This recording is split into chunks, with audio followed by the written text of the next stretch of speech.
Nagkabakbakan ng mga sundalo at mga miyembro ng Moro Islamic Liberation Front sa Basilan sa gitna ng paghahanap kay Father Giancarlo Bossi. Ang GMA News Team po na nag-cover ng balitang yan ay naipit sa gitna ng sagupaan.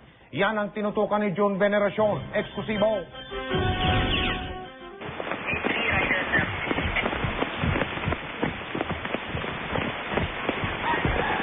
Kasama ang GMA News Team, pinasok ng Marines ang mga lugar na ito sa Tipo-Tipo Basilan kahapon ng umaga. May report kasing doon itinatago si Father Giancarlo Bossi. Papunta na itong tropa ngayon ng Marines kung sa sinasabi nilang susunod na target. Ang lalakarin pa daw ay hinigit kumulang mga 3 kilometro pa. Negatibo ang lakad ng Marines. Pauwi na sana ang tropa nang babalahaw ang isang dalang sasakyan.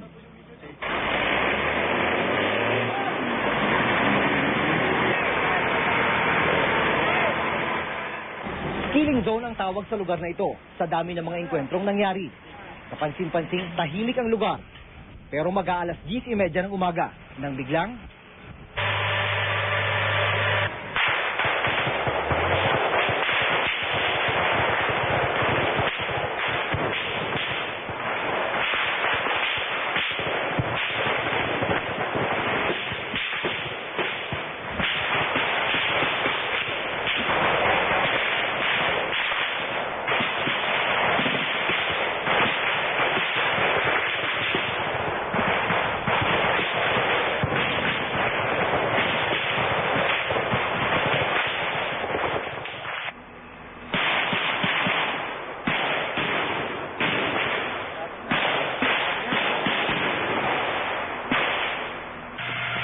may mga namataan daw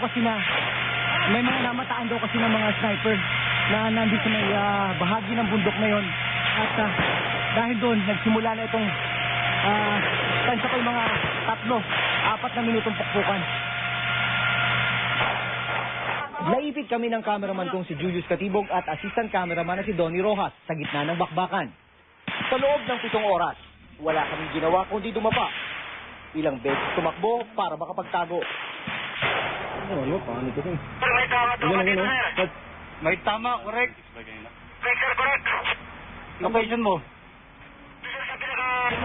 Ulagan?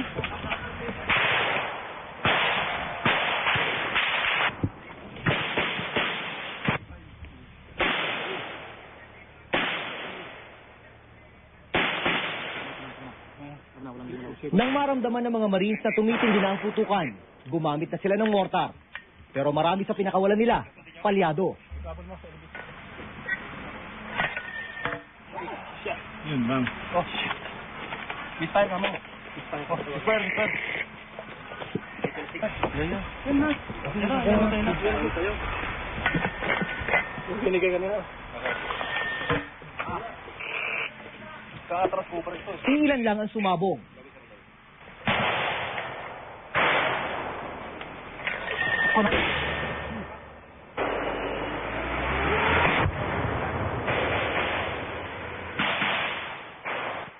Sa obserbasyon namin, mas marami pang pumutok na mortar mula sa mga kalaban ng Marines.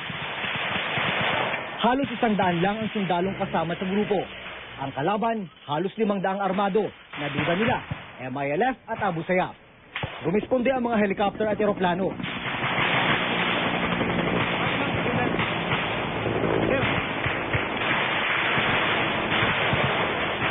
Pero halos wala ring nagawa. Kitang-kita namin ang mga Marines na patuloy na lumalaban kahit sugatan na. At yung mga namatay habang lumalaban.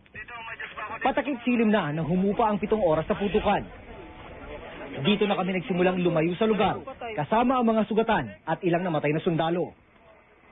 Ang assistant cameraman namin si Donnie, tinamaan ng shrapnel malapit sa kaliwang tenga.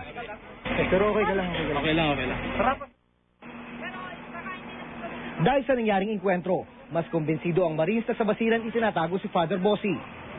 They must be hiding something there. Otherwise, wala akong makitang ibang motivation. Kaya itutuloy raw ang paghahanap at ang misyong lansagin ng mga armadong grupo. Mula sa Basilan, June Veneracion, nakatutok 24 oras. Malaki po ang pasasalamat ng GMA Network dahil ligtas po ang GMA News Team na naipit sa bakbakan. Kami din po ay nagpapasalamat lalo na sa 1st Marine Brigade sa pagbibigay proteksyon sa aming reporter na si June Veneracion, sa aming cameraman si Julius Katibog at ang kanyang assistant cameraman na si Donnie Rojas.